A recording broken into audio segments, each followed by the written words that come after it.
ನಮಸ್ಕಾರ ಸ್ನೇಹಿತರೆ, ನಾನು ನಿಮ್ಮ ದೀಪಕ್ ಕ್ಷೇತ್ರೀಯ. ಈ ವಾರದ ಇನ್ನೊಂದು ಹೊಸ ಸಂಚಿಕೆಗೆ ನಿಮ್ಮ ಮುಂದೆ ಹಾಜರಿದ್ದೀನಿ. ಈ ದಿನ ಒಂದು ಅದ್ಭುತವಾದ ರೆಸಿಪಿ ತೋರಿಸ್ಕೊಡ್ತಾ ಇದ್ದೀನಿ ಕಣ್ರಿ. ಅದು ಯಾವುದು ಅಂತ ಹೇಳಿದ್ರೆ ಜವಾರಿ ಮಂದಿಯ ಜವಾರಿ ಅಡಿಗೆ, ಅದುವೇ ಉತ್ತರ ಕರ್ನಾಟಕ ಶೈಲಿಯ ದೊಣ್ಣೆ ಮೆಣಸಿನಕಾಯಿಯ ಒಂದು ಅದ್ಭುತವಾದ ಫ್ರೈ. ಕ್ಯಾಪ್ಸಿಕಮ್ ಅಥವಾ ದೊಣ್ಣೆ ಮೆಣಸಿನಕಾಯಿ ಇರುತ್ತಲ್ಲ, ಅದನ್ನ ಬೇಸನ್ ಅಥವಾ ಈ ಕಡಲೆ ಹಿಟ್ಟಿನ ಪುಡಿಯಲ್ಲಿ ಅದ್ಭುತವಾದ ಒಂದು ಫ್ರೈ ಕಣ್ರಿ. ಎಷ್ಟು ಅದ್ಭುತವಾಗಿರುತ್ತೆ ಗೊತ್ತಾ? ಈ ಡ್ರೈ ಫ್ರೈ ಅನ್ನ ಮಾಡ್ಬಿಟ್ಟು ಇದ್ರ ಜೊತೆಗೆ ಅಕ್ಕಿ ರೊಟ್ಟಿ ಇಲ್ಲ ಅಂತ ಹೇಳಿದ್ರೆ ಜೋಳದ ರೊಟ್ಟಿ ಜೊತೆ ತಿಂತಿದ್ರೆ ನೋಡಿಪ್ಪ ಹೇಗಿರ್ತದೆ ಅಂತ ಅದ್ರ ಮಜಾ. ಹಾಗಾದ್ರೆ ಮತ್ತಿನ್ ಯಾವುದೇ ತಡ ಮಾಡಿದ್ರೆ ನಡೀರಿ ಒಂದು ಬ್ಯೂಟಿಫುಲ್ ರೆಸಿಪಿ ಯಾವ ರೀತಿ ಮಾಡಬೇಕು ಅನ್ನೋದನ್ನ ನೋಡುವ.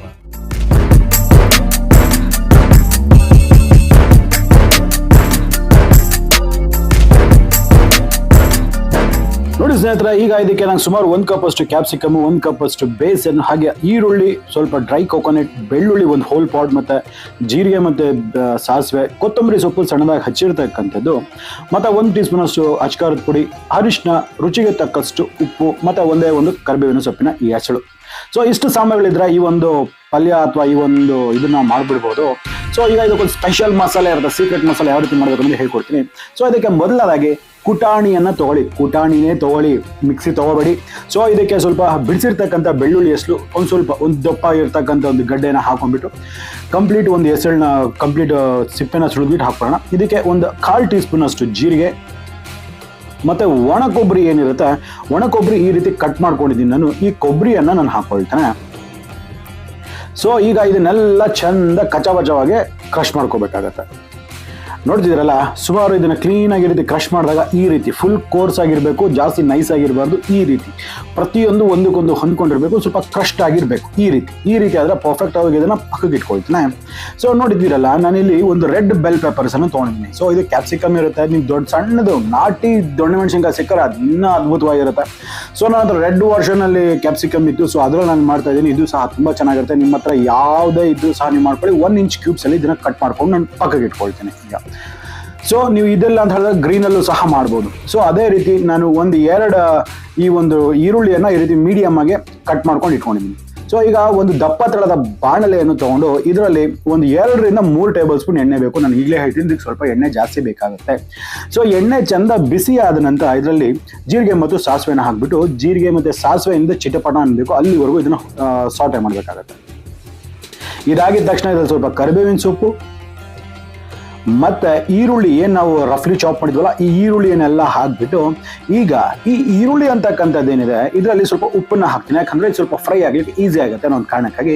ಈಗ ಈ ಈರುಳ್ಳಿ ಅಂತಕ್ಕಂಥದ್ದೇನಿದೆ, ಈ ಈರುಳ್ಳಿ ಅಂತಕ್ಕಂಥದ್ದು ಸ್ವಲ್ಪ ಸಾಫ್ಟ್ ಆಗಬೇಕು, ಅಲ್ಲಿವರೆಗೂ ಹುರಿಬೇಕು.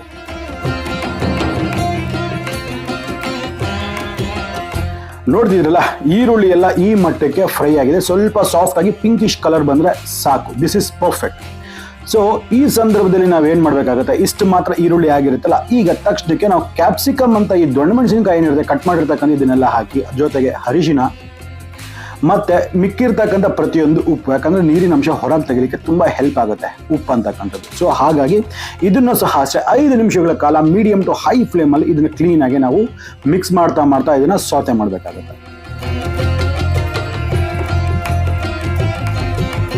ನೋಡಿದ್ರಲ್ಲ ಸ್ನೇಹಿತರೆ, ಈಗ ಸುಮಾರು ಒಂದು 5 ನಿಮಿಷಗಳ ಕಾಲ ಆಗಿದೆ. ನೋಡಿ, ಇದು ಮ್ಯಾಕ್ಸಿಮಮ್ ಈ ಒಂದು ಕ್ಯಾಪ್ಸಿಕಮ್ ಅಂತಕ್ಕಂಥದ್ದು ಒಂದು 70% ವರೆಗೂ ಕುಕ್ ಆಗಬೇಕು. ಅಲ್ಲಿವರೆಗೂ ನಾವು ಇದನ್ನ ಚಂದ ಕುಕ್ ಮಾಡ್ತಾ ಇದ್ದೀವಿ. ಈಗ ಇದರಲ್ಲಿ ಏನಾಗಿದೆ, ಪರ್ಫೆಕ್ಟ್ ಆಗಿ ಸ್ವಲ್ಪ ಗುಣಿ ತರ ಮಾಡ್ಕೊಳ್ಳಿ. ಸ್ವಲ್ಪ ಆಯಿಲ್ ಜಾಸ್ತಿ ಇರಬೇಕು ಅಂತ ಹೇಳಿದ್ನಲ್ಲ, ಇದೇ ಕಾರಣಕ್ಕೆ. ಯಾಕೆಂತ ಹೇಳ್ತೀನಿ, ಸ್ವಲ್ಪ ಗುಣಿ ತರ ಮಾಡಿಕೊಂಡು ನಾವು ಮೊದಲು ಏನಿದೆ ಹಚ್ಕಾರದ ಪುಡಿ ತೊಗೊಂಡಿದ್ವಲ್ಲ, ಈ ಹಚ್ಕಾರದ ಪುಡಿಯನ್ನು ಹಾಕೊಳ್ಳುವ ಜೊತೆಲಿ ನಾವು ಕ್ರಶ್ ಮಾಡಿ ಕಚ್ಚಬಚ್ಚವಾಗಿ ಕ್ರಶ್ ಮಾಡಿ ಇಟ್ಟಿದ್ವಲ್ಲ, ಈ ಒಂದು ಮಸಾಲೆ, ಸ್ಪೆಷಲ್ ಮಸಾಲೆ, ಅದನ್ನ ಹಾಕ್ಬಿಟ್ಟು ಈಗ ಇದರಲ್ಲಿ ಒಂದು 2 ರಿಂದ 3 ನಿಮಿಷಗಳ ಕಾಲ ಆನೆ ಮೀಡಿಯಂ ಟು ಹೈ ಹೀಟೇ ಇದನ್ನ ಕ್ಲೀನ್ ಆಗಿ ಹಸಿ ವಾಸನೆ ಹೋಗುವವರೆಗೂ ಕುಕ್ ಮಾಡಬೇಕು.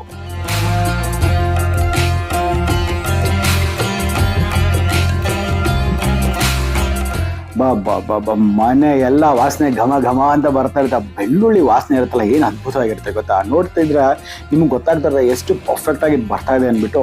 ಅದ್ಭುತವಾಗಿದೆ ಲಿಟ್ರಲಿ. ಸೊ ಈಗ ಇದರ ಟ್ರಿಕ್ ಏನಂತ ಹೇಳಿದ್ರೆ, ಈ ಬೇಸನ್ ಏನಿರುತ್ತೆ, ಈ ಕಡಲೆ ಹಿಟ್ಟಿನ ಪುಡಿಯನ್ನ ಒಟ್ಟಿಗೆ ಎಲ್ಲ ಹಾಕಬಾರ್ದು, 2-2 ಸ್ಪೂನ್ 3-3 ಸ್ಪೂನ್ ಥರ ಹಾಕಿಬಿಟ್ಟು ಇದನ್ನು ಕಂಪ್ಲೀಟ್ ಅಮಾಲ್ಗಮೇಟ್ ಮಾಡಬೇಕು. ಅಮಾಲ್ಗಮೇಷನ್ ಅಂತ ಹೇಳಿದ್ರೆ ಒಂದಕ್ಕೊಂದು ಹೊಂದ್ಕೊಳ್ಳೋ ಹಾಗೆ ಗಂಟು ಇಲ್ದಿರ ಇದು ಕ್ಲೀನಾಗಿ ಮಿಕ್ಸ್ ಆಗಬೇಕು.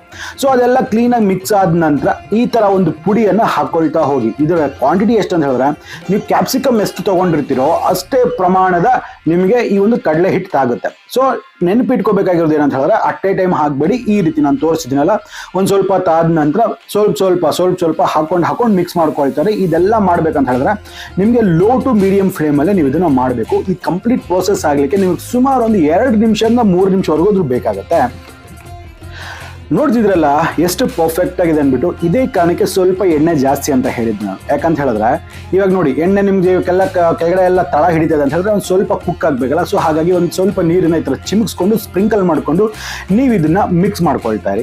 ಆ ಒಂದು ನೀರಿನ ಹಬೆ ಮತ್ತೆ ಒಂದು ಕ್ಯಾಪ್ಸಿಕಮ್ ಅಲ್ಲಿ ಇರ್ತಕ್ಕಂಥ ನೀರಿನ ಹಬೆಯಿಂದನೇ ಈ ಹಿಟ್ಟು ಅಂತಕ್ಕಂಥದ್ದು ಪರ್ಫೆಕ್ಟ್ ಆಗಿ ಕುಕ್ ಆಗುತ್ತೆ. ಇದು ಕುಕ್ ಮಾಡಲಿಕ್ಕೆ ನೀವು ಸುಮಾರು ಒಂದು 4 ನಿಮಿಷ ಆದ್ರೂ ಟೈಮ್ ತಗೋಬೇಕು. ಅಂದರೆ low to medium heat mix ಮಾಡ್ತಾನೆ ಇರಿ.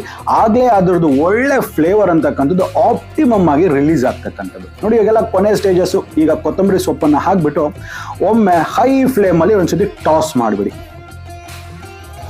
ನೋಡ್ತಿದ್ರೆ ಎಷ್ಟು ಅದ್ಭುತವಾಗಿ ಕಾಣಿಸ್ತಾ ಇಲ್ಲ? ಬಾ ನೋಡಿ ಏನು ಬ್ಯೂಟಿಫುಲ್ ಆಗಿ ಕಾಣಿಸ್ತಾ ಇದೆ ಈ ಪಲ್ಯ ಮಾತ್ರ. ಇದೇ ಹೇಳ್ತೀವಲ್ಲಪ್ಪ ನಮ್ಮ ಜವಾರಿ ಮಂದಿಯ ಇದೇ ಜವಾರಿ ಅಡಿಗೆ. ಅದುವೇ ಈ ಒಂದು ದೊಣ್ಣೆ ಮೆಣಸಿನ್ಕಾಯ ಒಂದು ಪಲ್ಯ ಅಥವಾ ದೊಣ್ಣೆ ಮೆಣಸಿನ್ಕಾಯ ಒಂದು ಡ್ರೈ ಫ್ರೈ.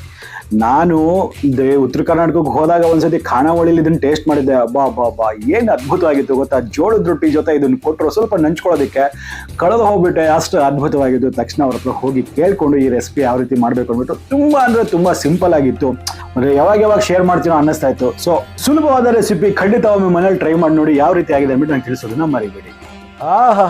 ಎಷ್ಟು ಅದ್ಭುತವಾಗಿದೆ ನೋಡಿ. ನೋಡ್ತಾ ಇದ್ರೇನೆ ಬಾಯಲ್ಲಿ ನೀರು ಉರ್ತಾ ಇದೆ. ಟೇಸ್ಟ್ ಹೇಳ್ತೀನಲ್ಲ, ಅಮೃತ ರೀ, ಲಿಟ್ರಲಿ ಅಮೃತ. ಅಷ್ಟು ಚಂದ ಬರುತ್ತೆ. ನಾ ಹೇಳಿರ್ತಕ್ಕಂಥ ವಿಧಾನನ ಪರ್ಫೆಕ್ಟಾಗಿ ಫಾಲೋ ಮಾಡಿದ್ರೆ. ಹಾಗಾದರೆ ನಂಗೆ ಅನ್ಸುತ್ತೆ ನಿಮಗೆ ವಿಡಿಯೋ ಇಷ್ಟ ಆಗಿದೆ ಅಂದ್ಬಿಟ್ಟು. ಇಷ್ಟ ಆಯ್ತಲ್ಲ, ಮಾಡ್ತೀರಾ? ಹಾಗಾದರೆ ನಮ್ಮ ಚಾನಲ್ನ ಸಬ್ಸ್ಕ್ರೈಬ್ ಮಾಡಿಕೊಂಡು ಆ ಪಕ್ಕದಲ್ಲಿ ಇರ್ತಕ್ಕಂಥ ಬೆಲ್ ಐಕನ್ನ ಟಚ್ ಮಾಡಿಬಿಟ್ಟು ನೋಟಿಫಿಕೇಷನ್ಸ್ನ ಆಲ್ ಮಾಡಿ ಹಾಕ್ತಾನೆ ನಾನು ಮಾಡ್ತಕ್ಕಂಥ ಎಲ್ಲ ವೀಡಿಯೋಸ್ನ ಅಪ್ಡೇಟ್ಸ್ ನಿಮಗೆ ಮೊದಲನೇದಾಗಿ ಸಿಗ್ತಾ ಇರುತ್ತೆ. ಹಾಗಾದರೆ ನಾನು ಮತ್ತೆ ಇದೇ ರೀತಿ ಇನ್ನು ಹೊಸ ವೈವಿಧ್ಯಮಯ ಅಡುಗೆಗಳೊಂದಿಗೆ ನಿಮ್ಮ ಮುಂದೆ ಹಾಜರಿರ್ತೀನಿ. ಅಲ್ಲಿವರೆಗೂ Deepak Kshatriya signing off and Jai Hind, Jai Karnataka. ನಮಸ್ಕಾರಪ್ಪ.